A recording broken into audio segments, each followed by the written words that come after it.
Peace, Israel, and Yah bless. Thy righteousness is an everlasting righteousness, and thy law is the truth. Today's date is October 10th, 2022. Today is a Sabbath day. It is the Day of Atonement, by which the children of Israel we are to observe or to commemorate the Day of Atonement in the 7th month on the 10th day. All right. Many of our people are still keeping what they call the holidays. The Most High instructed the children of Israel that we are to keep his holy days and his feast days. We were never given such a thing as a holiday. In fact, it does not exist in Scripture. You will never hear a prophet speak of a holiday, but you will see where the children of Israel, we were charged to observe the Most High's holy days. And this is to be done throughout the generations forever. Uh, Once again, thy righteousness is an everlasting righteousness, and thy law is the truth. We are to be aware of these holy days. We are to keep them from generation to generation. Once again, brace yourselves, tighten up your jaws. Do not turn to the left or to the right, or you will get hit in the mouth. We're to walk the straight and narrow way of the Most High's commandments. We're not to deviate to the right hand or to the left hand. All right, we will begin this lesson with Leviticus chapter 23.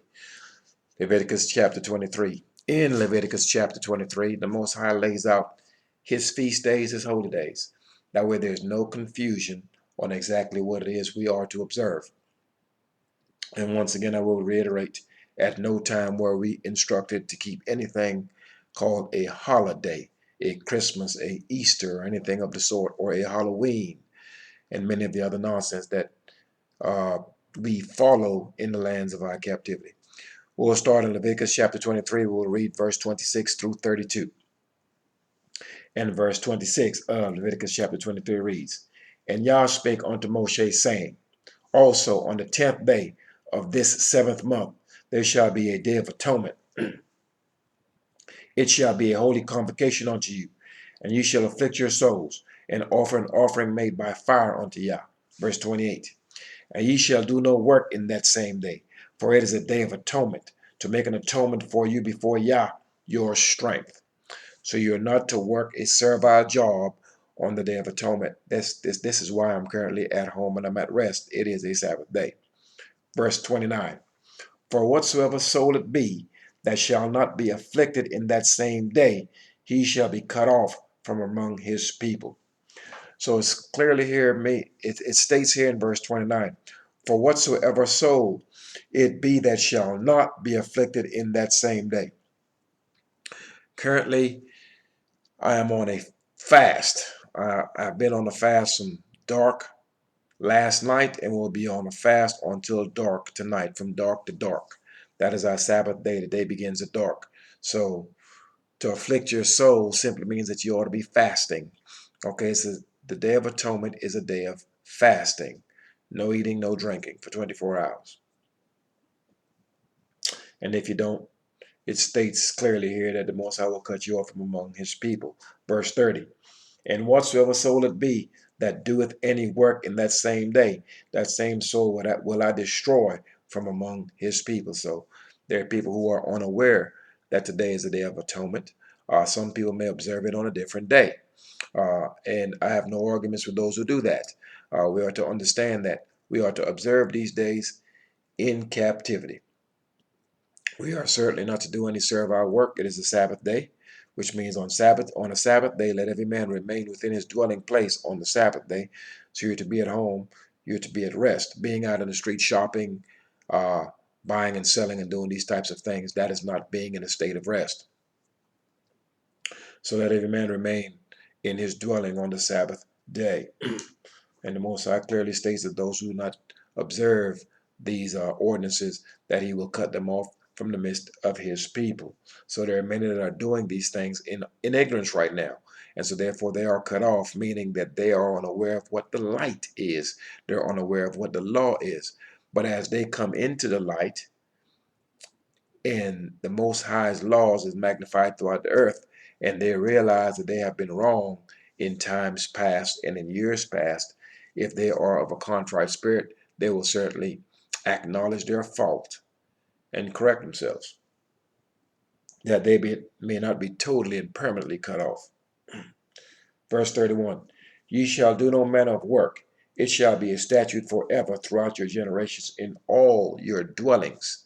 So once again, throughout your generations forever, meaning it's continual, it's not to be broken. Throughout all of our generations, from one generation to the next. Verse 32. Many are unaware of when a day begins and when a day ends. Verse 32 makes it clear exactly when a day begins and when a day ends. A day is binary. It has two parts. A day has a part that's called a day, which is daylight, and it has a part where it's dark at night. But both a dark night and a bright day encompasses a 24-hour day. It is binary. It has both dark and light in it. It still constitutes one 24-hour day. Verse 32, it shall be unto you a Sabbath of rest, and ye shall afflict your souls. That means you should be fasting. I'm currently on a fast. In the 9th day of the 10th month at evening. Let me repeat that. The 9th day was yesterday. The 9th day at evening was yesterday evening. So on the 9th at evening until the 10th at evening completes that 24-hour day. And that is your Sabbath day, and that is your regular days. So let me reiterate verse 32. It shall be unto you a Sabbath of rest, and ye shall afflict your souls. You shall fast in the 9th day of the month at even. From even unto even shall ye celebrate your Sabbath. So you're to celebrate your Sabbath from even. Some of you may say evening. From one evening to the next evening is your Sabbath day. From one evening to the next evening is your day, period. All right? Some of you may say from dark one evening to dark the next evening is your Sabbath day. From dark to dark. The day does not begin in the morning. Verse 32 of Leviticus chapter 23 explains to you clearly what that means and when your day begins. Once again, I'm going to repeat the latter part of that verse. In the 9th day of the month at evening, keep in mind that the Day of Atonement is on the 10th. So on the evening of the 9th is when the 10th day begins. So in the 9th day of the month at evening,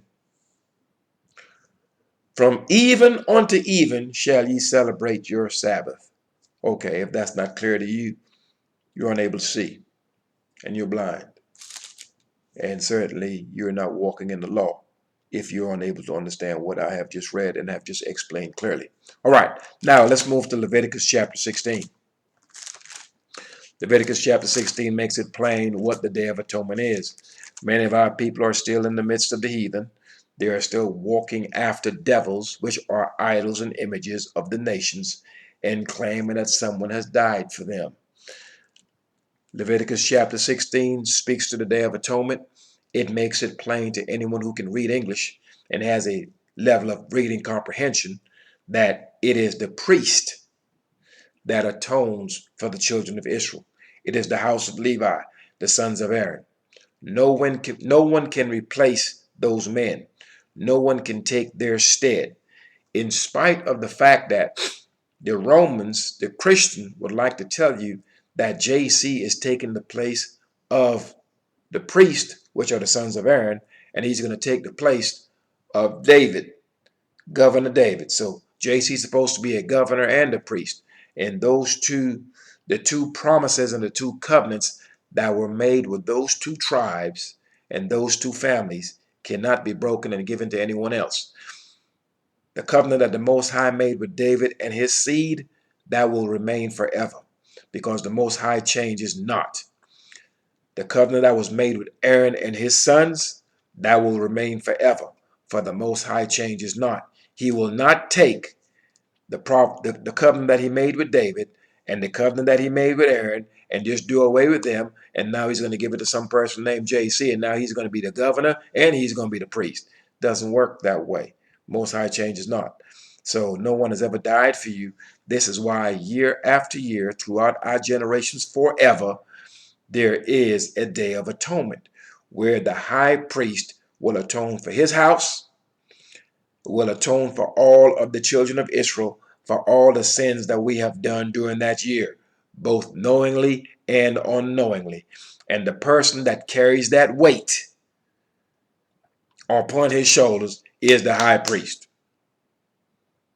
All right, that's the plain English version. Now let's read the scrolls. Leviticus chapter 16 verse 1 reads, And Yah spake unto Moses after the death of the two sons of Aaron, when they offered before Yah and died. These two Levites, the sons of Aaron, they decided they were going to just offer any old thing, or do. They did not follow the proper ordinance as far as trying to offer fire up unto the Most High. He was displeased with that, and he killed them. He removed them.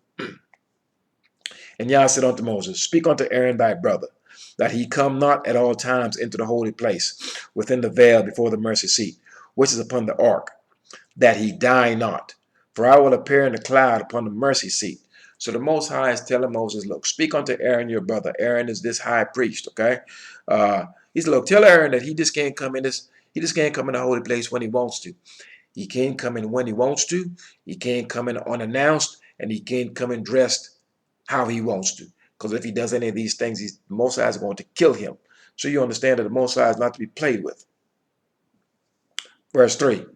Thus shall Aaron come into the holy place with a young bullock for a sin offering and a ram for a burnt offering. Verse 4. He shall put on the holy linen coat, and he shall have the linen breeches upon his flesh, and shall be girded with a linen girdle, and with the linen mitre shall he be attired. These are holy garments. Therefore shall he wash his flesh in water, and so put them on. So before Aaron comes into the holy place, he first has to have on the holy linen coat. He has to have on the linen breeches. That's his underpants. Okay? He has to have on his girdle. He has to have on his mitre. He has to be properly dressed in the holy garments. And these holy garments cannot be worn any place else but in the holy place. Now, you're going into these churches, and these preachers and pastors don't wear any of this stuff. They are not Levites. Verse 5, nor do they walk after the laws, statutes, judgments, and precepts of the Most High. Verse 5 reads, And he shall take of the congregation of the children of Israel 2 kids of the goats for a sin offering, and 1 ram for a burnt offering. Excuse me, this is pertaining to all of this pertains to the Day of Atonement. Verse 6, And Aaron shall offer his bullock of the sin offering, which is for himself, and make an atonement for himself and for his house. So once again, Aaron is going up on the behalf of himself and his house. Now, what we cannot do as individuals, we cannot go up and make an offering on the behalf of ourselves in our houses. We can't do that. We have to go up and make that offering. We have to present that offering first to the priest. And the priest then offers it up to the Most High. The priest is the go-between between the children of Israel and the Most High. But Aaron can do this on the behalf of himself and the behalf of his house. Why can he do this? Because Aaron is the high priest. He is the Most High's direct minister. In other words, to be a minister is to be a servant. So he is a servant in that post. So he's to do this. He's to take up that sin offering on the behalf of himself and the behalf of his house. Verse 7, And he shall take the 2 goats and present them before Yah at the door of the tabernacle of the congregation. Verse 8, And Aaron shall cast lots upon the 2 goats, one for Yah and 1 lot for the scapegoat. And Aaron shall bring the goat upon which Yah's lot fell and offer him for a sin offering. So you have 2 goats, and Aaron has his hands on these 2 goats, and he's playing a game of eeny, meeny, miny, mo to see exactly which lot the Most High's which goat the Most High's lot will fall upon, and that is the goat that will be sacrificed. The other goat get to go free, and this is the interpretation of the scapegoat concept that many of us use and do not understand where it came from. All right, verse 10. But the goat on which the lot fell to be the scapegoat shall be presented live shall be presented alive before Yah to make an atonement with him and to let him go for a scapegoat into the wilderness. So when the lot fell on the scapegoat is the one that's allowed to go free. The one where the Most High's lot fell, that goat will be the goat sacrificed. So the scapegoat gets to go free, but he gets to go free, but all of the sins of the children of Israel are upon that scapegoat. Okay, so when you hear someone claim that you're not going to let me be the scapegoat, or I'm not going to be the scapegoat for XYZ, meaning I'm not going to let you put the blame of anything upon me. Okay, because the scapegoat is the goat that's allowed to go free into the wilderness, and all the sins of the children of Israel are upon the head of that scapegoat. All right, verse 11. And Aaron shall bring the bullock of the sin offering, which is for himself, and shall make an atonement for himself and for his house, and shall kill the bullock of the sin offering, which is for himself. Verse 12. And he shall take a censer full of burning coals of fire from off the altar before Yah, and his hand full of sweet incense beaten small, and bring it within the veil. In verse 13. And he shall put the incense upon the fire before Yah, that the cloud of the incense may cover the mercy seat that is upon the testimony, that he die not. So there are protocols. There are things to do in order when pertaining to the Most High's feast days, his holy days, the Day of Atonement, and presenting anything before him, especially when we're dealing within the holy place. So the Levites, the sons of Aaron, the priest, have protocols by which they must follow while within the holy place. If not, they can get themselves killed. Verse 14. And he shall take of the blood of the bullock, and sprinkle it with his finger upon the mercy seat eastward, and before the mercy seat shall he sprinkle of the blood with his finger 7 times. Then shall he kill the goat of the sin offering, that is for the people, and bring his blood within the veil, and do with that blood as he did with the blood of the bullock, and sprinkle it upon the mercy seat and before the mercy seat. So Aaron is going to kill that goat that's for himself and for his house. And he's also going to kill that goat that is specifically for the sins of the children of Israel. That's the people, the entire congregation, all 13 tribes.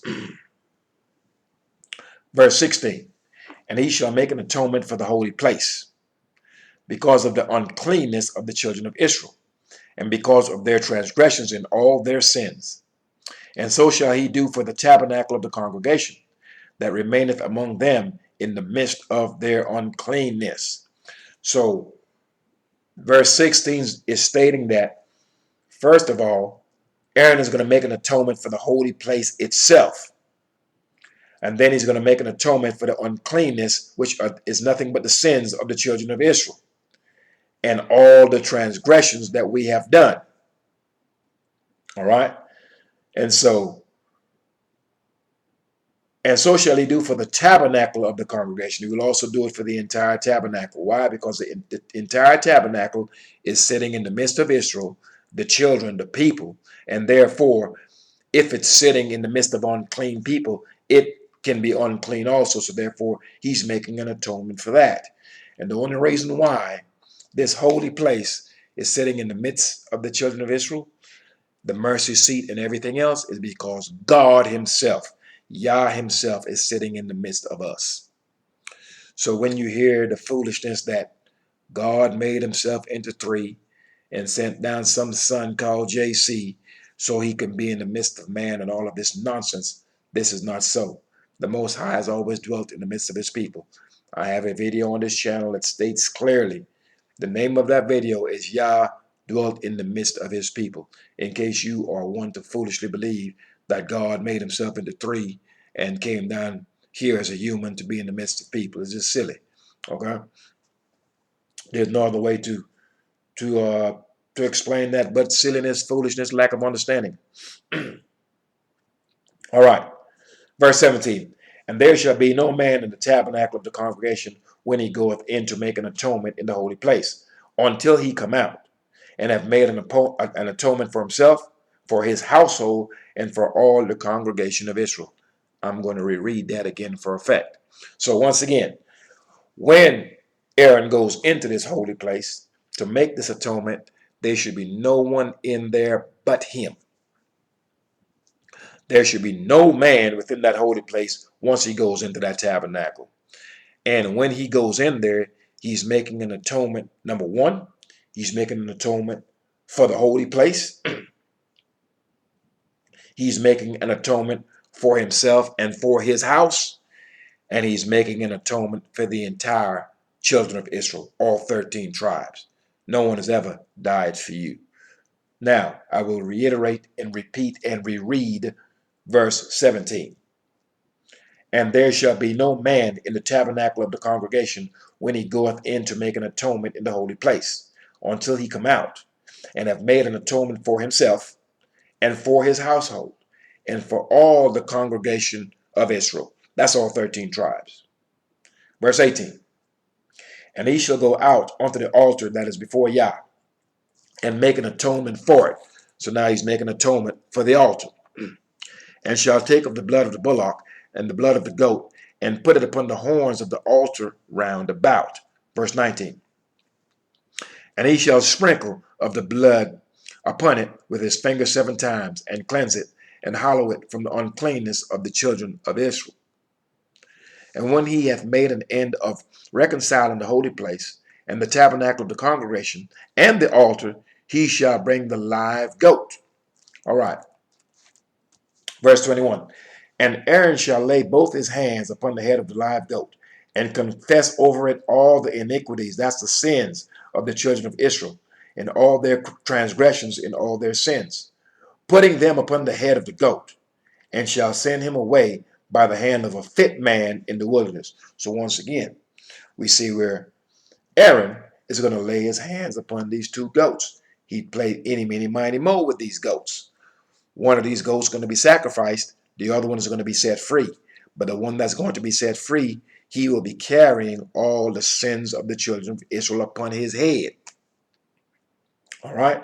So let me reread verse 21 once again. And Aaron shall lay both his hands upon the head of the live goat. That's the one that's going to be allowed to be set free.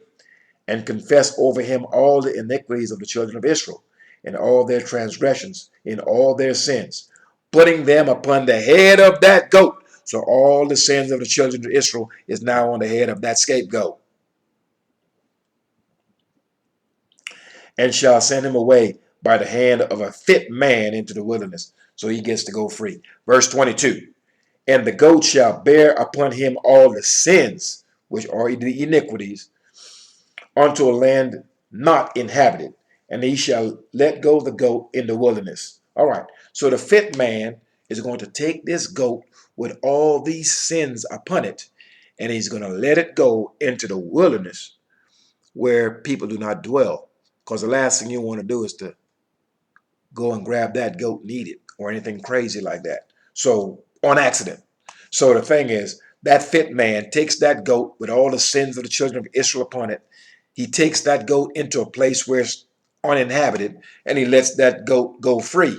But that goat is full of the sins and the wickedness of the children of Israel. So the man that grabs a hold of that goat and takes him out there, he's now unclean. So that man's going to have to clean himself before he returns into the camp. Okay, because he's now handling some unclean things. That goat is now unclean, so to speak, because he is carrying all the sins and the iniquities of the children of Israel.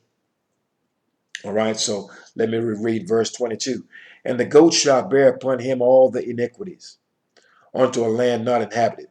And he shall let go the goat in the wilderness. The man's going to let that goat go in the wilderness because that goat is carrying the sins of the children of Israel. Verse 23.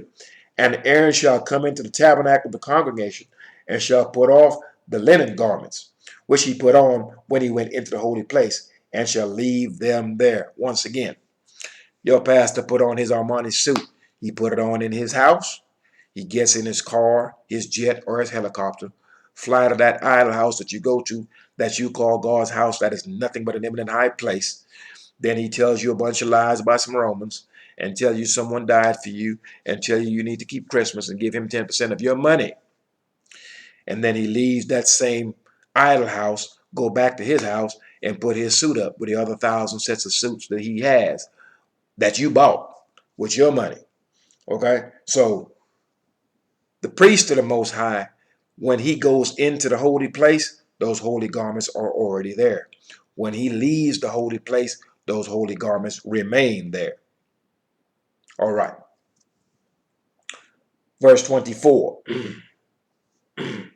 Verse 24 reads, and he shall wash his flesh with water in the holy place, and put on his garments, and come forth, and offer his burnt offering, and the burnt offering of the people, and shall make an atonement for himself and for the people. So once again, so it's stating here that Aaron is going to have to take another shower. He's going to wash himself, right?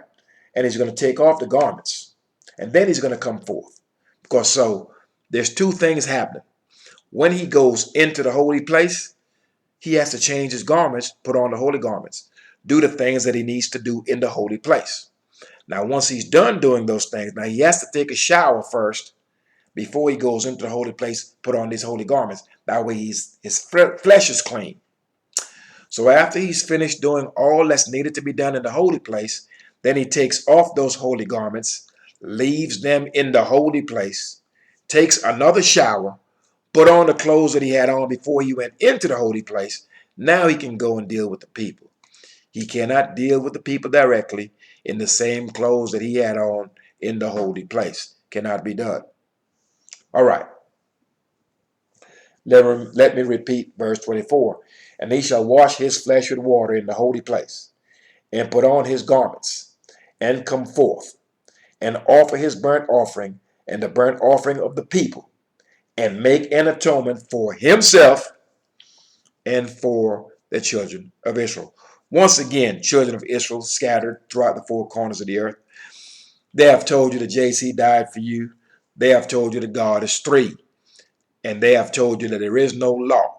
And I have reiterated to you that the lack of law means lawlessness. You cannot have a judgment day by which to render judgment unless there were some laws in place. So, the law endureth forever. And when you decide that there is no law, then you operate in lawlessness. Clearly, that's what you're seeing in the midst of the heathen where we are. They are operating in lawlessness. They know not the Most High. And the reason why they don't know the Most High, because they're not the Most High's people. And the reason why they don't know the Most High is because the house of Israel, the men of Israel, have not stood up in their lot to teach this law to the nations. But first, we must teach that to the children of Israel. So our people must clearly know the law first, and then we teach it to the heathen. All right? That man can't do what he doesn't know. And most importantly, our people are silly in expecting righteousness out of unrighteous people. We have seen the unrighteousness of the nations for centuries. We're seeing it currently before our eyes. Our parents have seen it, so have our grandparents. This thing goes back for generations because no one has stood up in the gap and say, you know what? I will turn back from wickedness and turn to the Most High's righteousness, stand up and teach this law. So we need more of our men doing this. And those men who will do this are nothing but repairers of the breach. The breach being that we have broken the covenant that we have made with the Most High. So now as we come into this state of enlightenment and this state of being awakened, we are to repair that which have been broken. That is that link that keeps us connected with the Most High. So therefore we must observe his laws, statutes, judgments, and precepts. And we are certainly to observe his holy days, even though we are in captivity. All right. Verse 25. And the fat of the sin offering shall he burn upon the altar. So remember that the Most High has two altars. He has an altar for the sacrifices, the way where you would burn the fat of the rams or the goats, and then he also has an altar for incense where he burns incense. So in that place there are two altars, one for the burnt offering and one for the incense. Do you even have that in that idol house you've got, or that you go to thinking that it's the house of God for some reason? I don't know why people are doing this. It's painful to see them go into these places. All right, verse 26.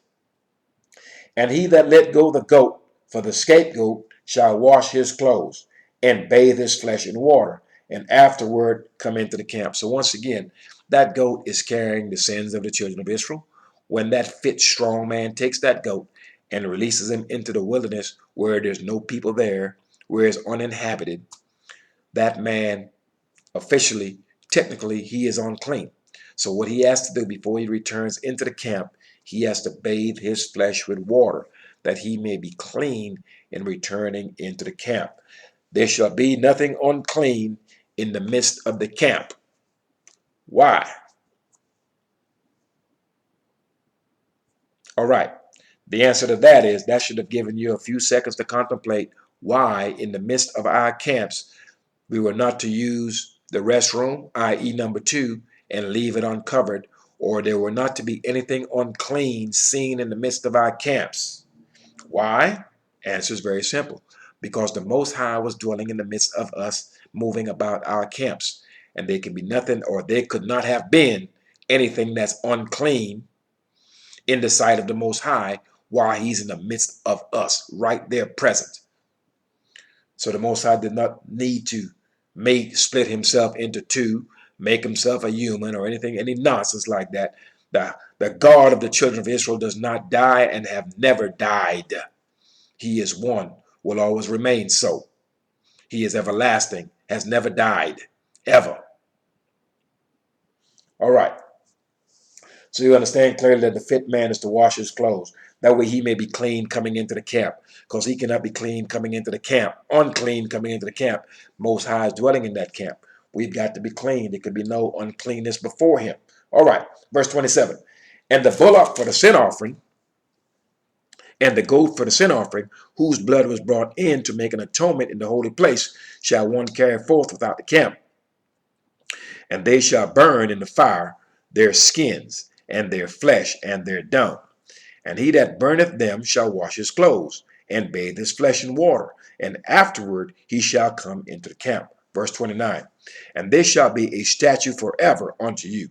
Let me repeat that for effect. Verse 29.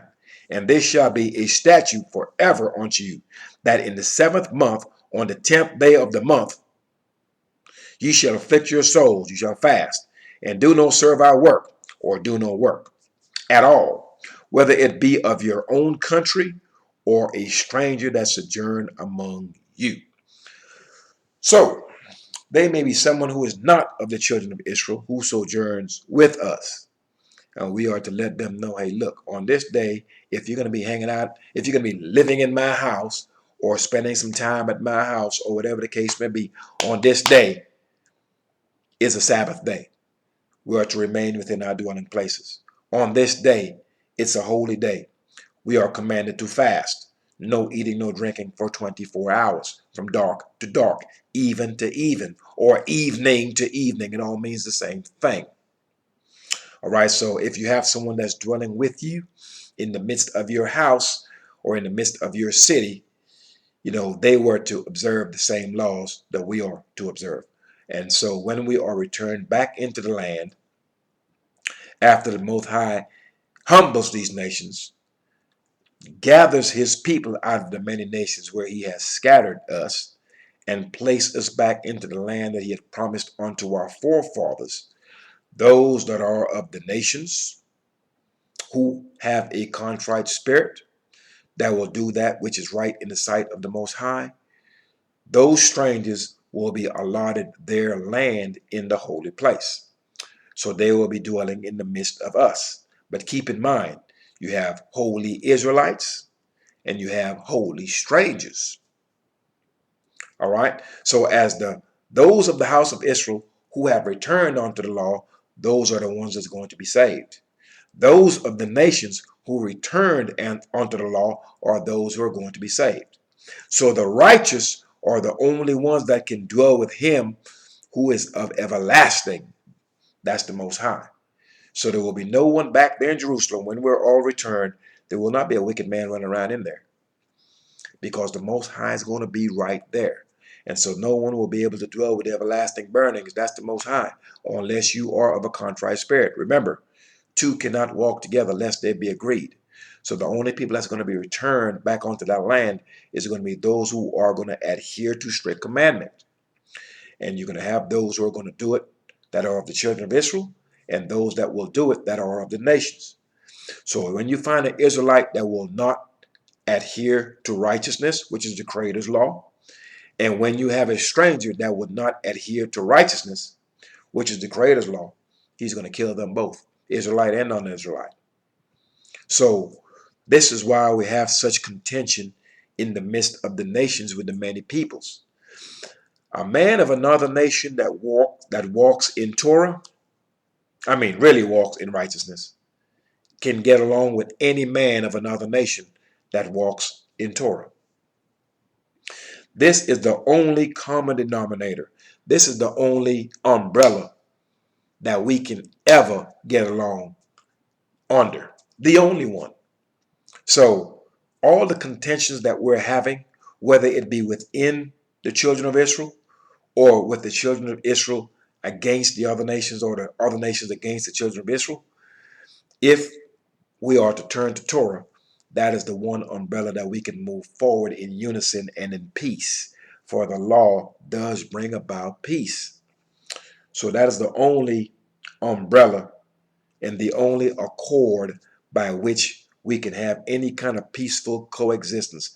It will not work otherwise, and we have past evidence, present evidence to attest to that fact. All right. Let me find where we were. Okay. So he shall burn them, shall wash his clothes. Okay, we're at verse 29. Let me repeat verse 29. And this shall be a statute forever unto you, that in the 7th month, on the 10th day of the month, ye shall afflict your souls and do no work at all, whether it be one of your own country or a stranger that sojourneth among you. Verse 30. For on that day shall the priest make an atonement for you, to cleanse you, that you may be clean from all your sins before Yah. So this is why we were clearly instructed that we were not to forsake the Levite that is within our gates. Not to forsake the Levite. They tell you not to forsake JC. They're trying to take this Roman idol, this devil, because that's what it is, and I will explain that later on during this lesson. They're trying to take a devil, a idol, an image, and try to replace Aaron and his sons. This cannot be done. They try to take this devil, this image, and try to make him the king of Israel. Cannot be done. Cannot be done. That is specifically of David and his seed. If you have a miraculous birth, there was no seed involved. The Most High specifically told David that that covenant was between David and his seed. That is his sons. The Most High does not lie. The Most High does not change. So if you have a miraculous birth, then there is no seed line. This is very, very simple common sense. Okay? All right. So now, so we understand clearly that it's the priest that makes an atonement for us. We can't do it for ourselves. Cannot be done. The Most High has chosen a specific tribe, that is Levi, has chosen a specific man, that is Aaron and his sons, that they may be his direct ministers between him and the people. Really simple. Verse 31. It shall be a Sabbath of rest unto you, and ye shall afflict your souls. You shall fast by a statute forever. Forever means everlasting, unbroken, generation to generation. That does not need to be explained. Verse 32. And the priest whom he shall anoint, and whom he shall consecrate to minister in the priest office in his father's stead, shall make the atonement, and shall put on the linen clothes, even the holy garments. Let me repeat verse 32 once again for effect. There's some meat in here that some of you may understand, some of you may not. Let me reiterate verse 32 of Leviticus chapter 16. And the priest whom he shall anoint, and whom he shall consecrate to minister in the priest's office in his father's stead. All right. Let me explain what that means. The covenant that the Most High made with Aaron was that Aaron and his sons will always stand before him. In other words, Aaron and his sons, his seed, will be the only men to ever hold that priesthood. Those are the only bloodline of people that can ever stand before the Most High and minister before him directly. What I'm telling you is this. You cannot be a priest because you went to seminary school. You cannot be a priest because you feel like it. You cannot be a priest because you said, oh, the Most High put his spirit upon me for me to be a priest. This is nonsense. You can only be a priest by direct bloodline, by DNA. First of all, if you're going to be a priest of the God of Israel, of the strong one of Israel, first of all, you got to be an Israelite. That's one. Two, you've got to be an Israelite specifically of the tribe of Levi. You can't be a man from Issachar. You can't be a man from Gad. Can't be a man from Judah. Can't be a man from Zebulun. Can't be a man from any other tribe but of the house of Levi, the tribe of Levi. Not only that, you have to be a man that's directly the sons of a man called Aaron, who's a Levite. If you are not of Aaron's lineage, if you are not one of Aaron's offspring, if you're not one of Aaron's posterity, if you're not one of Aaron's sons, didn't say anything about daughters. The priest of the Most High are men. No woman can ever hold that priesthood, ever. So if you're walking after some female pastor, minister, bishop, or anything like that, you are dead wrong. So this is to be held by the sons of Aaron and the sons of Aaron solamente, alone, only. Okay? So when they state that this priest is going to be in his father's stead, because you're a priest by birth. You can only be a priest if your father was a priest before you, because this thing is generational. Only one man can hold that, the sons of Aaron. So it doesn't matter what generation it is, Aaron will always stand between us and the Most High. It doesn't matter if it's 1,000 generations down the road. If it's a son of Aaron, it's still Aaron. It's just Aaron 1,000 generations down the road. I think I've explained this many times before. So we are to understand that when you see these chumps talking about he went to seminary and he's this and he's that, no, you're not a priest to the Most High. You don't wear the garments. You don't walk after the law, statutes, judgments, and precepts of the Most High. You don't keep the Most High's holy days. You're going in and out of an eminent high place. You do not have the power to petition upon the children of Israel to cleanse any of our sins. So these are things that needs to be reiterated and needs to be made plain to the children of Israel. All right, so now we are at, once again, we've read verse 32 where we understand clearly that he will hold the priest's office in his father's stead, okay, and he shall make an atonement with all the proper holy garments. You have to be dressed correctly. Verse 33, and he shall make an atonement for the holy sanctuary, and he shall make an atonement for the tabernacle of the congregation, and for the altar, and he shall make an atonement for the priest, and for all the people of the congregation. Let me reiterate all of that once again, so you see exactly what's taking place on this very day called the Day of Atonement. So you understand exactly what this Levite, the son of Aaron, the high priest, what he has to do, what his duties are on the Day of Atonement. Verse 33, once again, of Leviticus chapter 16. And he shall make an atonement for the holy sanctuary, and he shall make an atonement for the tabernacle of the congregation, and for the altar. That's two altars we're talking about. And he shall make an atonement for the priest. That's all the sons of Aaron. That means that's why he's making atonement for his house. That entails that. And for all the people of the congregation, meaning all the house of Israel, that priest is going to make an atonement for each and every one of us. He is the intercessor. So you understand. Verse 34, last verse. And this shall be an everlasting. Let me repeat that one more time for effect. And this shall be an everlasting statute unto you, to make an atonement for the children of Israel, for all their sins once a year. And he did as Yah commanded Moses. So once again, once a year, there will be the Day of Atonement. This is a statute forever, where the house of Levi, the sons of Aaron, will come before the Most High and make an atonement for all the sins that we have committed, knowingly and unknowingly. So now you understand clearly what this entails when we're speaking about the Day of Atonement. Now, we are in the lands of our captivity. So therefore, we know that the Most High is not accepting any sacrifices. That's number one. Number two, we have no idea who our Levites are. We will not know who our Levites are until we are returned back onto the land. When we return back onto the Holy Land, and the Most High will pick exactly who the Levites are. He will let us know because he is the only one that knows.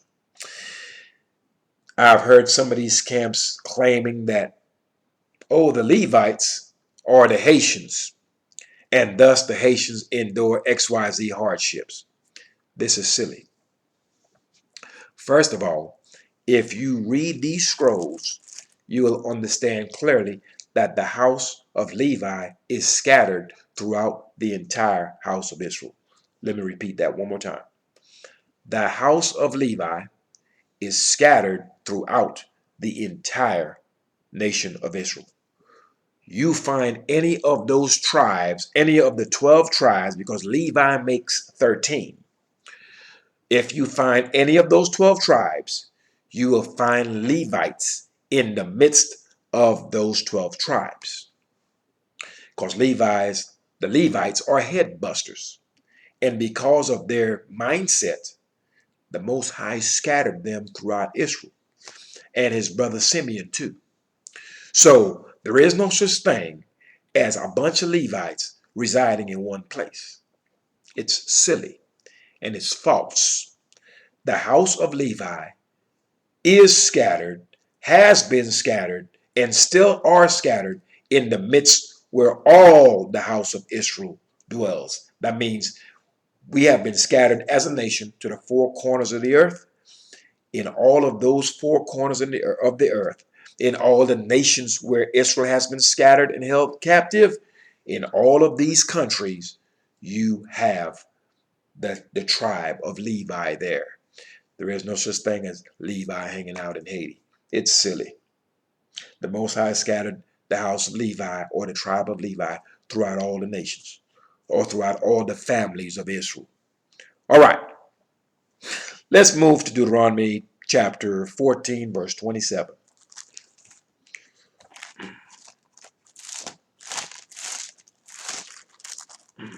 Deuteronomy chapter 14.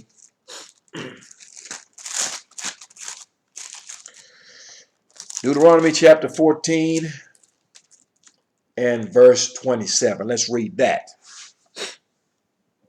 And verse 27 of Deuteronomy chapter 14 reads, "And the Levite, sons of Aaron, that is within thy gates, thou shalt not forsake him." Don't say anything about JC here. "For he hath no part nor inheritance with thee." Of all the children of Israel, the Most High chose the entire tribe of Israel, or of Levi, excuse me. He chose that tribe to be his personally. So the other tribes can't do what Levi does, or what the Levite does. The Levites were not given an inheritance of land like the other tribes, because the Most High is their inheritance. They are the only ones that can directly deal with the Most High, or minister to him. And when I say minister to him, many years ago, a young man asked me, he said, what does it mean, minister to the Most High? To be a minister simply means to be a servant in a particular post. So if I'm a minister of the Most High, that means I'm a servant of him. All right?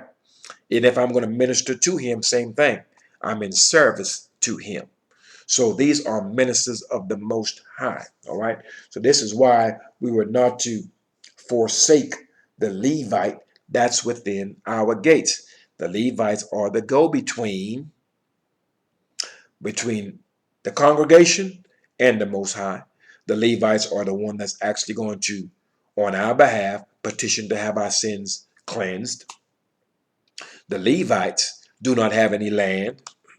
This is why we have to take up tithe and offering to the Levite that he may eat. That's what the tithe are for. And when we give that tithe, it was not to be given anywhere. The Most High chose one specific place where he laid his name that your tithe may be taken. It couldn't be taken anywhere. So our people really need to do some reading and some understanding and realize that these churches and these pastors, even if the pastor is your daddy or your uncle, or you might be the pastor, you're in error. And you're fleecing and robbing the people. And there will be a punishment for that. Deuteronomy chapter 12, verse 9. Let's back it up a little. Verse 19. Deuteronomy chapter 12, verse 19. And it reads, take heed to thyself that thou forsake not the Levite as long as thou livest upon the earth. Now I want you to take into consideration the gravity of this verse. Let's repeat that one more time. Because remember, once a year, the Levite has to petition on our behalf that our sins may be cleansed. So here's a reiteration of how important the tribe of Levi is. Verse 19, reading from Deuteronomy chapter 12. Take heed to thyself that thou forsake not the Levite as long as thou livest upon the earth. So as long as you breathe in air and you're alive, you better not ever forget or forsake the Levite that's within your gates. We're to remember that. Now, currently we don't know who the Levites are. But when we read this text, we are to be reminded. That's why this is the book of remembrance. Because the Most High stripped our name, stripped our heritage. We don't know who we are. Some of us, we don't know where we are. We don't know why we're here. We don't understand what our purpose is. We don't know who our God is. And we're the only people on the face of the earth that suffers from this confusion. However, the book of remembrance was written that those of us who have this amnesia may be brought up to speed, may be brought to remembrance. You cannot take a man who is suffering from amnesia and give him something new. The Most High said he changes not. The Most High made it plain to us that there should be no addition to his commandments. There's no addition to his words, no addition to his testimony. Our testimony has never been a person. Testimony are words. A witness is a person. Testimony ain't a person. And I'm saying that because I've seen some Israelites, some older Israelites that were stating that JC was the testimony in one of these Emmanuel videos many years ago. And so my contention and my question was, if JC is the testimony, then what's that sitting in the ark? There's a reason why they call that the ark or the testimony, because those commandments are in that ark. Those commandments were words. So the testimony has never been a person. Testimony are words. And we're to understand that. A witness may be a person. These are things that you would figure you shouldn't have to explain to grown people. But when you are deaf and blind, in essence, you are dumb, you begin to lack the understanding. So you have to break it down that they may understand. And that is the purpose for a channel such as this. All right. So we understand clearly that we are not to forsake that Levite as long as we're breathing air. You should never forsake the Levite. This got nothing to do with JC. Now let's go ahead and move up one verse and let's read verse 18 of the same chapter. And verse 18 reads of Deuteronomy chapter 12. But thou must eat them before Yah thy strength, in the place which Yah thy strength shall choose, thou and thy son, and thy daughter, and thy manservant, and thy maidservant, and the Levite that is within thy gates. And thou shalt rejoice before Yah thy strength in all that thou puttest thine hand unto. So therefore, when we brought our sacrifices to the temple, we came with our families. We met that Levite, gave him that lamb, that ram, or that goat, or whatever sacrifice that we were doing, or whatever offering we were making. And he now takes that up. He takes 10% of that, and he offers it up to the Most High. Okay, he takes for himself. Then he offers it up for the Most High. He has a heave offering after he gets his portion. And the rest, you put it on, they may cook some of it. Some of it they may burn. They burn the fat for certain. And then you may eat of that sacrifice. And you sit there and you're eating, you and the Levites and your family. So that is the importance of the Levite. They're actually trying to get JC to replace the Levite. Can't be done. They're trying to get JC to replace David and his sons. Can't be done. So we understand clearly that we have this one specific place that we must go up to and offer our sacrifices. And those sacrifices are received by the Levite. And then the Levite does all the necessary duties pertaining to the sacrifices. But while we're here, let's go ahead and jump to verse 11 for effect while we're here. Verse 11 of the same chapter reads, Then there shall be a place which Yah your strength shall choose, to cause his name to dwell there. So we understand that you just can't, the Most High didn't just choose to lay his name all over the entire earth. Didn't happen. The Most High chose to put his name, to place his name, to lay his name in one place. So to reiterate that, then there shall be a place which Yah your strength shall choose to cause his name to dwell there. That's that one place. Now let's read the things that pertains to this. Thither, meaning there in that one place, shall ye bring all that I command you. All the things that I command you to bring. You don't take it in Tennessee. Don't take it down in Alabama. Don't take it down here in South Carolina. It's not down in Florida. It's not in Japan. It's not in Germany. It's not in Helsinki. It's not in Russia. None of these places. Most High never laid his name in America, in Spain, in Germany, in Portugal. No place else. He laid his name one place. All right. So let's reiterate that part. Thither, meaning there, shall ye bring all that I command you. Your burnt offerings, you're going to take it to that one place. Your sacrifices, you're going to take it to that one place. Your tithe, you're going to take it to that one place. And the heave offering of your hand, and all your choice vows which ye vow unto Yah. So what is that stating? That states that your pastor is a lie. And those of you who have pastors going into these eminent high places, you're being led astray. Because the Most High chose one place to lay his name. He chose one place that you may take your vows, your offerings, and your sacrifices. But in these nations, you got your church. You got your mama, she got her church. Your dad got his church. Your grandfather got his church. All these are eminent high places. You're out here devil worshiping. You don't even know it. All right. So the Most High chose to lay his name in one place. That place is in Jerusalem. It's not in South Carolina. It's not in Alabama. Not in Tennessee. It's not in Georgia. It's not in Germany. It's not in Russia. It's not in Japan. It's not in any other nation, but in the nation of Israel, that landmass. And it's specifically in a city called Jerusalem.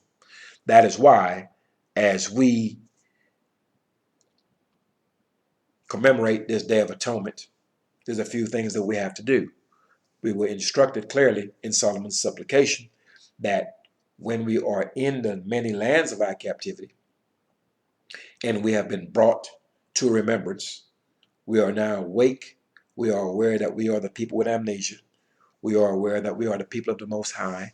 We are aware of why these evils have befallen us. We are now aware of exactly who our God is.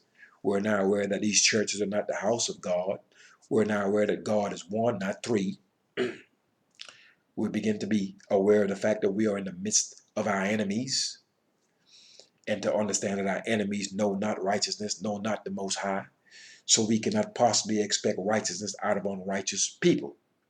So now, as we decide to turn back and to really focus on this day of atonement, we are to do as we were commanded to do in the lands of our captivity. We are to find out where Jerusalem is from our houses. We are to get upon our knees, lift our hands in prayer, and offer the calves of our lips, for there can be no sacrifices in the midst of these nations. For there is no temple here, and there is no Levite by which to petition for us. We don't know who our Levites are, because the whole entire nation has gone astray. So, we are to, for those of us who are of a contrite spirit, on this Sabbath day, on this day of atonement, as we confess our faults and accept of our punishment on this day, and our punishments, plural, we're to ask for the forgiveness of our sins, both knowingly and unknowingly. We're to ask for the forgiveness of the children of Israel. We're to ask that the Most High will continue to pour out His Spirit upon us, that we may be awakened, that we may be of a contrite spirit, that we may turn back unto Him. And in so doing, the Most High will change the spirit of the heathen towards us. We are first to reconcile ourselves back onto the Most High. In so doing, He reconciled us back onto each other. Then there can be a mending of the tribes, and our men will be on one accord. But provided that we are steeped in wickedness and idolatry in the midst of these nations, we're going to have problems while we're here. So on this day of atonement, we should be of a sorrowful mind and of a sorrowful spirit for the foul that we have done that caused the Most High to do this to us in the first place. And so we must make petition for ourselves, for our houses, and for the entire 13 tribes as a whole. We are to ask for the Most High's forgiveness. We are to confess our faults, acknowledge our punishment, be of a contrite spirit, and ask the Most High to cleanse us going forward. And in so doing, we are not to do the past sins anymore. So we are to acknowledge what has happened, why it has happened, and we have been given the clear blueprint on how to make sure that it doesn't continue to happen. This is where we must be intercessors, where we must be repairers of the breach. We are to repair that which has been broken, and that is that covenant. All right, let's jump to Jeremiah chapter 33. Jeremiah chapter 33. I've told you that they're trying to take JC and make JC a priest. Can't be done. They're trying to take JC and make him king of Israel, or correct term, governor. Can't be done. It's an idol. It's made up. It's a lie. The Most High promised David that a man of his seed, one of his sons, will always be on the throne. JC is of a miraculous birth, which means he doesn't have a seed line. There's no man walking this earth that does not have a father.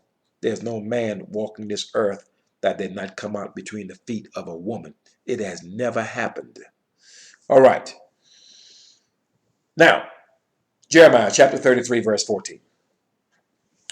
And verse 14 of Jeremiah chapter 3 reads, Behold, the days come, saith Yah, that I will perform the good thing which I have promised unto the house of Israel and to the house of Judah. The house of Israel and to the house of Judah.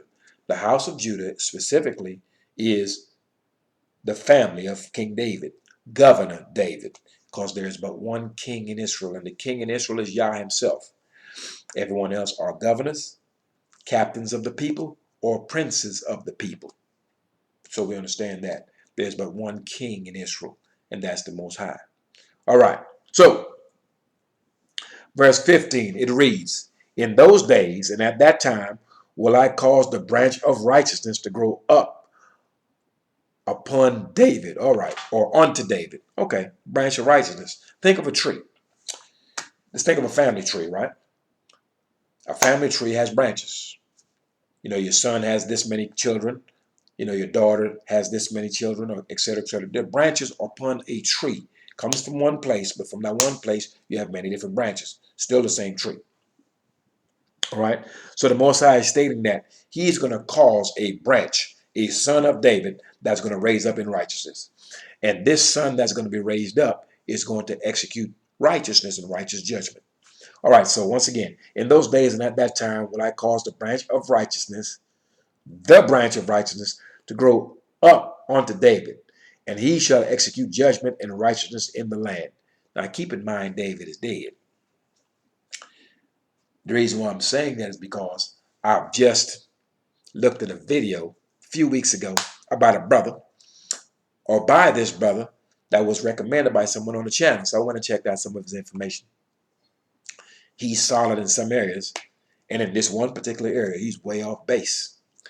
So I've looked at a video where he stated he was speaking of the 3 R's: resurrection, rejuvenation, and reincarnation.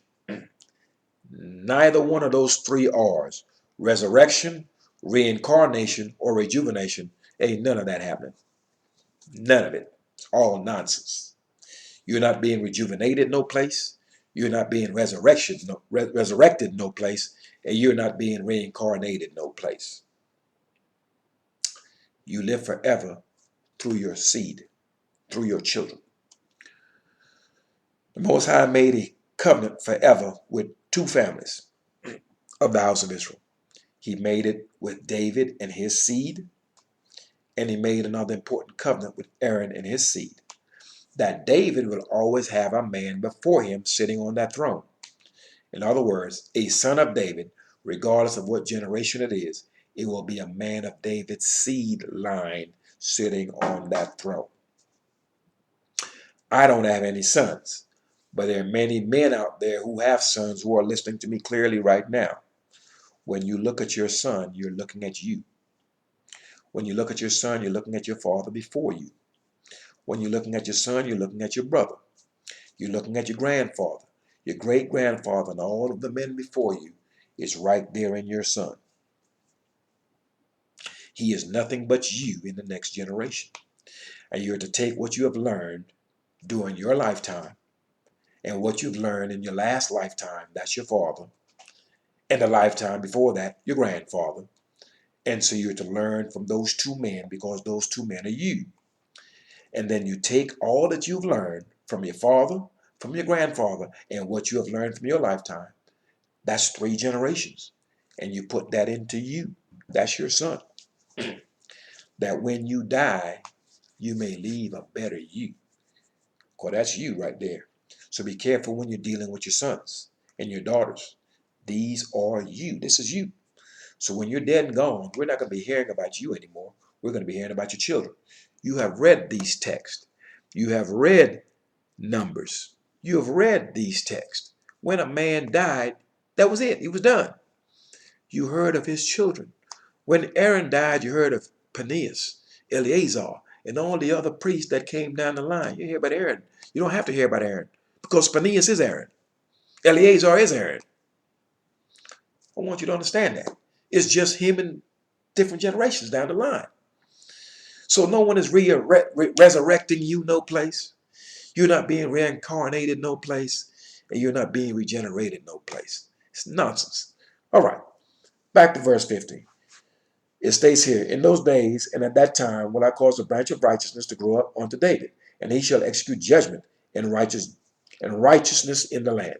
So this man that's going to be raised up, that's going to be of a seed of David in the latter days, he's going to be a man of righteousness. He's going to execute righteousness in the land. Judgment, meaning if you have to get 10 lashes, you're going to get 10. So he's going to execute judgment, meaning he's not going to turn a blind eye to justice. Or you're supposed to get 10 lashes, but since you're my homeboy, or you brought me a gift last week, I'm going to tell my man to just give you 5 of them. let you slide. No, he's going to be righteous in his ways. And this will be a son of David. And a son of David is David. So you understand. All right, verse 16. In those days shall Judah be saved. Judah is a tribe. All right. And Jerusalem shall dwell safely. Jerusalem is a city. To be clear. And this is the name wherewith she shall be called. Yah, our righteousness. So the whole complete congregation, all the families, Judah is going to be saved. That's a tribe. And then you have Jerusalem. That's a city. So those tribes that dwell in that area, or the house of Israel as an entire body, okay, shall be called Yah, our righteousness. Why Yah, our righteousness? Well, because our righteousness, the way by which we do things, and the way by which we conduct ourselves, and the way by which we render judgment, punishment, etc., or rewards, this is all coming from the Most High. This is his righteousness. So the things that we do are going to be of him. And this is speaking to the entire nation. Verse 17. Thus saith Yah, just so you understand what he's talking about. David shall never want a man before me to offer burnt offerings.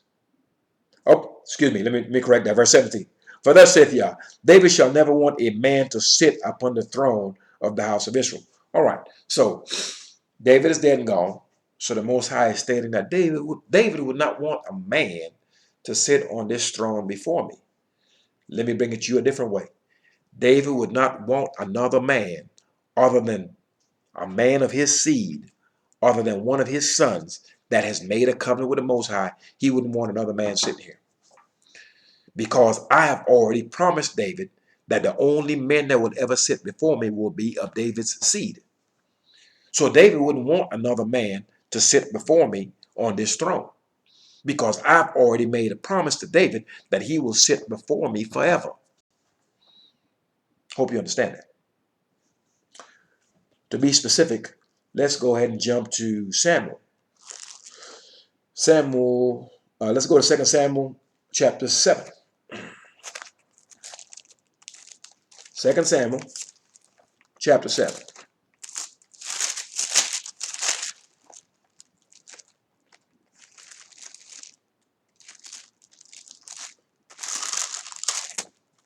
All right, 2 Samuel chapter 7.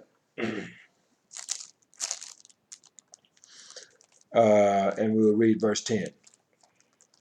And verse 10 read. One second. Make sure you get to 2 Samuel. 2 Samuel chapter 7 and verse 10. And it reads, Moreover, I will appoint a place for my people, Israel, and will plant them that they may dwell in a place of their own, and move no more. Neither shall the children of wickedness afflict them any more as before time. So this is once again, as we read above this, it says, Jerusalem shall dwell safely. All right. So we're looking once again at verse 16. In those days shall Judah be saved, and Jerusalem shall dwell safely. All right. So this safely, dwelling in safety, is what it's speaking of. We're not going to be moved around anymore. Okay. He will appoint a place for us, and he will plant us there, and we will dwell there in our own place, and we will not be moved about anymore.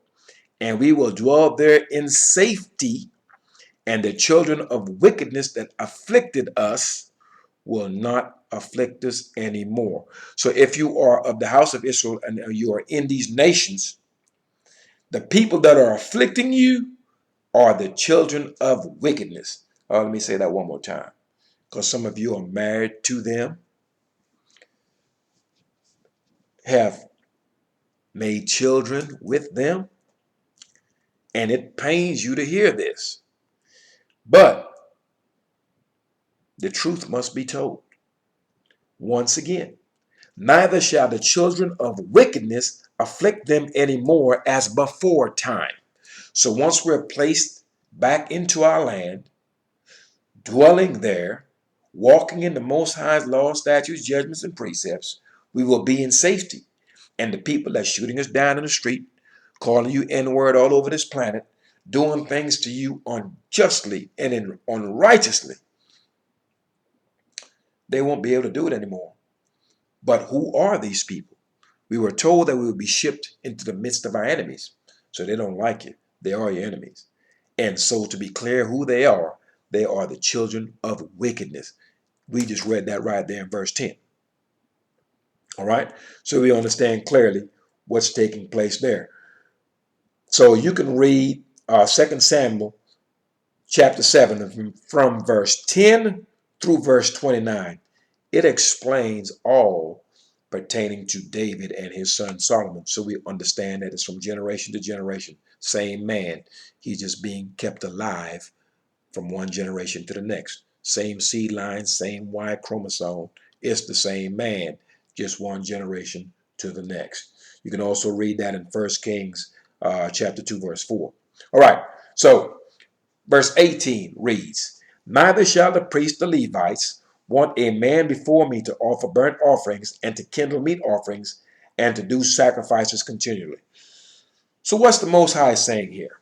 I have a covenant with David, and David would not want another man to sit in his place, because I've told David, a man of his seed will always be before me throughout the generations. I don't care what generation it is, provided the nation of Israel, provided we are gathered and we're in that place, David, his son of David, will always be sitting upon that throne.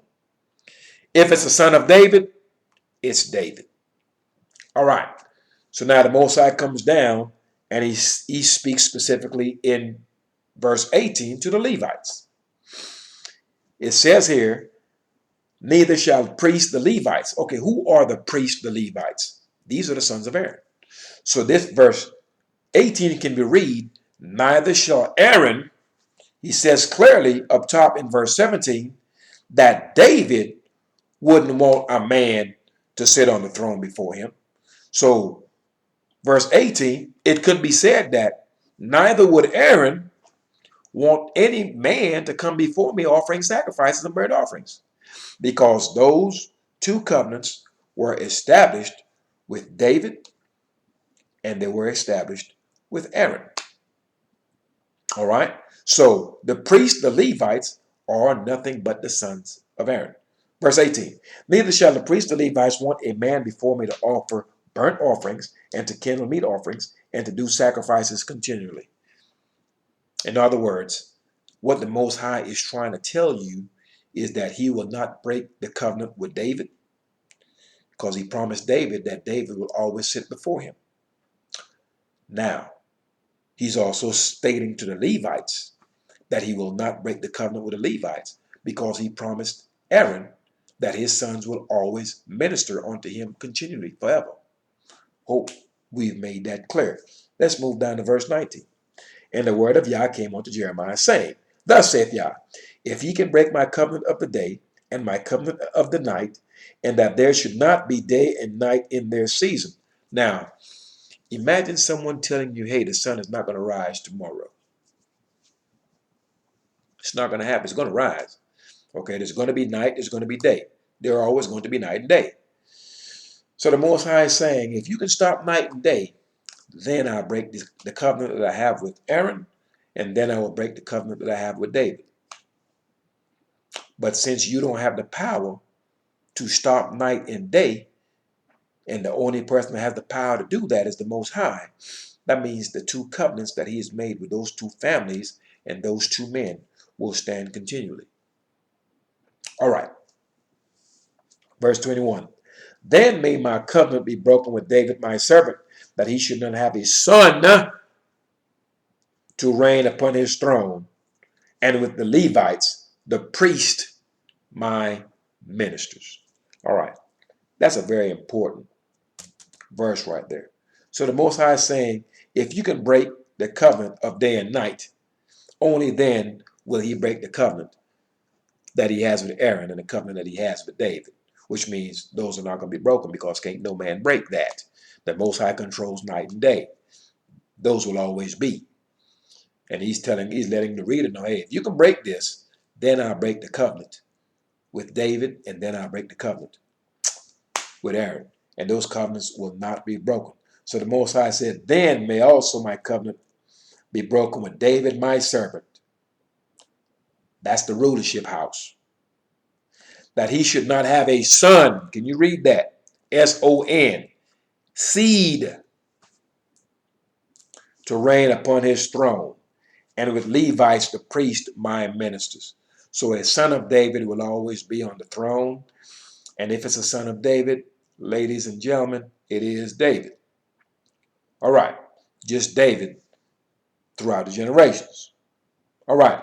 Verse 22. As the host of heaven cannot be numbered, neither the sand of the sea measured, so will I multiply the seed, the posterity, the offspring of David, my servant, and the Levites that minister unto me. Well, what is the Most High saying? He said, look, I can't number, you can't number the heavens. The host of heaven, you can't number them. You can't count the skies, the stars up in that heaven. You can't do it. Innumerable. Too many in number. And you can't count the sand of the sea. There are beaches all over the earth. You can't count those grains of sand. Innumerable. All right? So the Most High said, so will I, meaning it's something he's going to do and is doing and has done. Multiply the offspring, the sons, the children of David. He's going to multiply David's sons. And he's going to multiply the sons of Aaron. These men are everywhere. So, David is in the midst of us because his sons are on the earth. Aaron, the priest, is in the midst of us because his sons are on the earth. And the Most High has multiplied them as the sand of the sea. All right.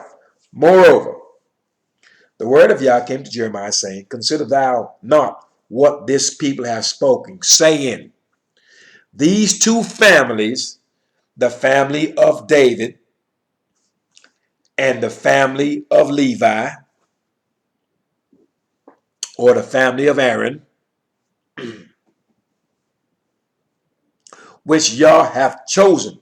He chose the house of David, that the house of David may lead and be the captain over his people. He chose the house of Aaron, that Aaron may be his ministers.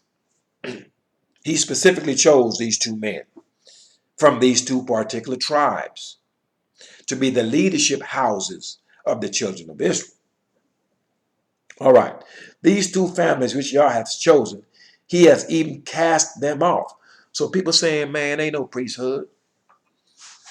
Hey, there is no law because Judah the lawgiver. The house of Levi is going to be reading you these laws in your ears, letting you know that they're in effect, letting you know that God is one. So people are saying like, man, there is no leadership house. There is no governor David. There is no priestly tribe. All of that is no good anymore. It's forgotten. It's all in JC now. So we're letting the words of the Most High, or some of you are trying to make the words of the Most High to no effect. You're listening to what your enemies are telling you. You're listening to what the children of wickedness are telling you. We have just read where those who have afflicted you and those who are afflicting you are children of wickedness. So why are you listening to them? Why are you allowing the words of Romans? Why are you allowing the words of your enemies? Why are you allowing the words of those that you are bearing witness to every day before your eyes, that you have seen in generations past, have dealt with your people in absolute unrighteousness? Why are you allowing the words of the unrighteous to trump the words of Yah? Something to consider. All right. So the Most High is saying, verse 24 once again, considerest thou not what this people have spoken, saying, the two families which Yah has chosen, he has even cast them off. People saying that the Most High cast off these two families. He done cast off David and his seed and cast off Aaron and his seed? And the answer to that is no. All right. Thus, they have despised my people, that they should be no more a nation before them. All right. These are the children of wickedness. They have told you, hey, man, excuse me. They have told you, hey, man, ain't no seed. There's no David sitting on the throne. JC had a miraculous birth, and he's the direct son of David, and he's going to be sitting on the throne. Really? Man, there is no law. The law is done away with. There is no priesthood. JC is the priest. You got to go to, don't forsake JC, because he's the one that died for your sins. He's the one that's going to forgive you. So they're trying to make JC take the houses of these two families. Most High is saying that ain't so. He is stating to you clearly that's an impossibility. And that's what we have been reading. All right. So they have told you, hey, they're saying they have despised us. They've hated our people. All right. And have done all the things to make sure that we're no longer a nation. Now, here's the thing, right? I listen to a few brothers that have broadcast on YouTube. And what I'm seeing is, and what I'm hearing, everything sounds good at first. But the more you begin to engage and listen, it becomes one man of Israel trying to magnify himself above another. Nothing is being done to bring the people together. It's simply, we have taken on the ways of our enemies. We understand clearly that our enemies are unrighteous. We understand clearly that our enemies have done things to ensure that we do not come together as a collective on one accord. So, since we have taken a hold of the ways of our enemies, they have taught us their ways. So now we have our men who are acting in the capacity of their enemies, doing things to take the house of Israel and tear them apart, magnifying themselves above other Israelites. This channel, I don't want it and never intended it to be that. That's why I don't personally attack anyone. I don't tolerate anyone personally attacking me. So it's real simple. We're going to walk in this law and move forward, or we do not move forward at all. This magnifying one people above the next, magnifying one nation above the next, it's silly. These are what I would consider to be house Negro, field Negro contentions. If we're both in slavery, we're both captives, what sense does it make for me in the house to try to magnify myself above you in the field? We're under the same conditions. So we have to understand that we're to move away from this trying to magnify ourselves one above another. Let's magnify the Most High, His laws, statutes, judgments, and precepts, that we may find these scumbags that's in the midst of us, that's going to lay down with our children, that's going to lay down with our wives, that's going to tell lies, that's going to steal, that's going to rape, that's going to murder, that's going to bribe, and that's going to do all things unrighteous. That's going to murder our sons, that's going to whore out our daughters, that's going to have babies and not take care of them. Let's find these bums and punish them. Let's uphold a standard by which these types of behaviors, to where our music is not about the disrespect of our women and the killing and the glorification of each other and the glorification of drugs and alcohol and the glorification of running through and whoring our women. Let's punish these men for what they're doing.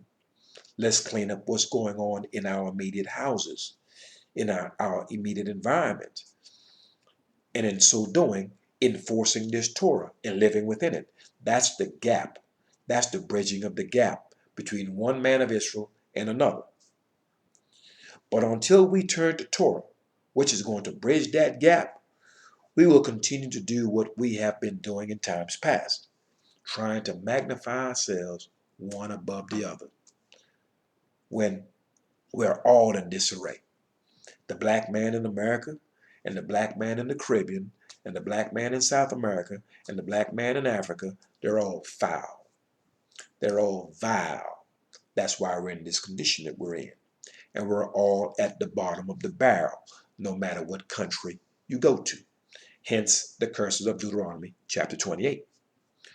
So if we understand clearly that we're all at the bottom of the barrel, we're the least respected of the people, no matter where you go, how foolish is it for me to magnify myself against another man who is in the same condition that I'm in? But this is the ignorance of the children of Israel. The same debauchery that you see here, sexual degenerate behavior that you see here, is everywhere where we dwell. From Brazil to Argentina, to Barbados, to Trinidad, to Cuba, to Puerto Rico. It's all over the place.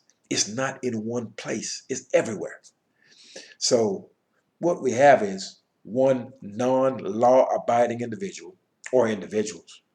You have one man that don't even walk in Torah trying to chastise and demonize and degrade another one that don't.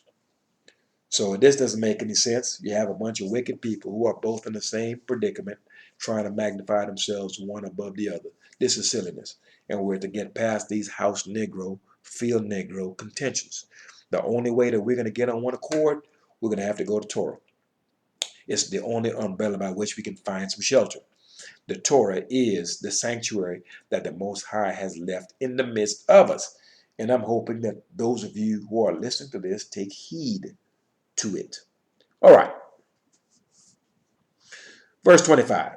Thus saith Yah, if my covenant be not with day and night, and if I have not appointed the ordinances of the heavens and earth, then will I cast away the seed of Jacob and David my servant, so that I will not take any of his seed, posterity, children, his sons, to be rulers over the seed of Abraham, Isaac, and Jacob. That's over the seed of Israel as a whole. Notice once again, Abraham, Isaac, Jacob. What are you seeing? Generational, bloodline. It's the same man. Different name, different time, same gene. So when the Most High was going to punish us through the nations, well, this is 2022. We're still getting punished. He punished us in 1970. He punished us in 1930. It's the same people he's beating over the head, just different generations of the same people. That's all.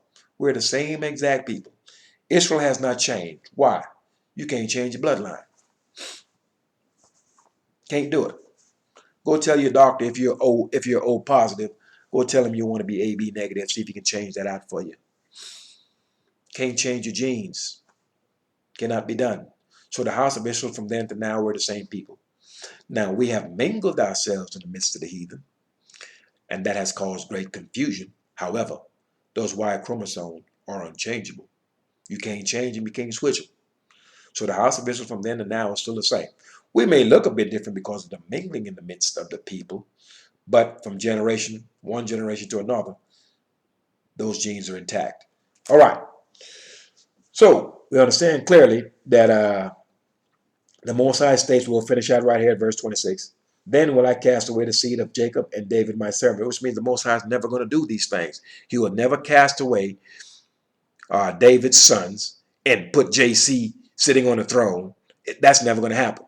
He's never going to cast away the Levite, the son of Aaron, the head priest, the high priest, who atones for our sins. He's not going to cast away that high priest and then say, you know what, JC died for your sins. We don't need a day of atonement anymore. He's letting you know this cannot be done. In other words, he's telling you JC's a lie and the New Testament's a lie. Meditate on that.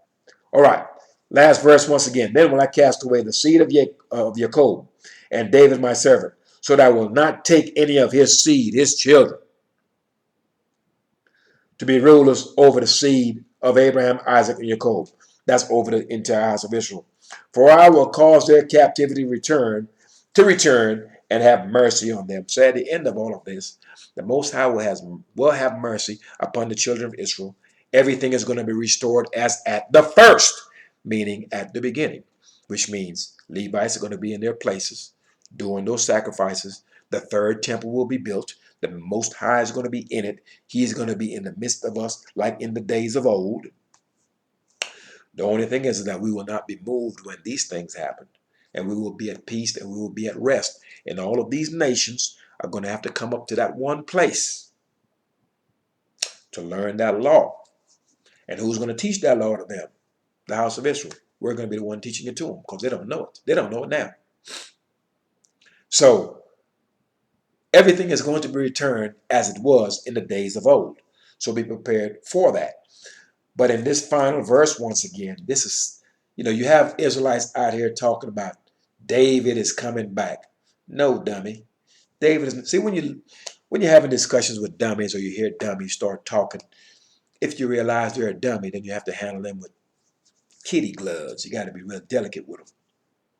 So we just read here where we read verse 21, where the Most High said, "Then may my covenant be broken with David, my servant, that he should not have a son to reign upon the throne." So we know when he made that covenant with David is to let David know that his sons will be on that throne. Not David. When David is dead, he's gone. His son Solomon is still David. It's just David in the next generation. And then David had Rehoboam, and so on and so forth. All right? So that verse lets you know David is not coming back. He's dead. As a matter of fact, David never went any place. That's why there's Solomon. Hope you get that.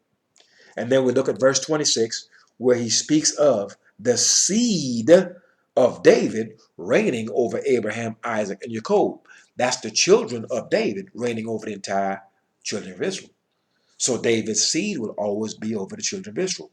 David himself, technically, in your mind, in our understanding, he's dead. Yes, David died, we buried him. Okay, he's dead. But he's not dead because he has sons. So he is still here. Now, David will be entirely dead when the Most High uproot him, tree, root, and branch. If you took a tree, pulled it up by the roots, it could no longer bear fruit. It's officially dead. So you are not really dead until the Most High pulls you up out of the earth, root and branch, meaning he kills you and he kills all of your seed after you. Then you're officially dead. But provided you have sons or you have brothers, you're still here. And let that be an encouragement to those of you who may have lost your father. You men that may have lost your father.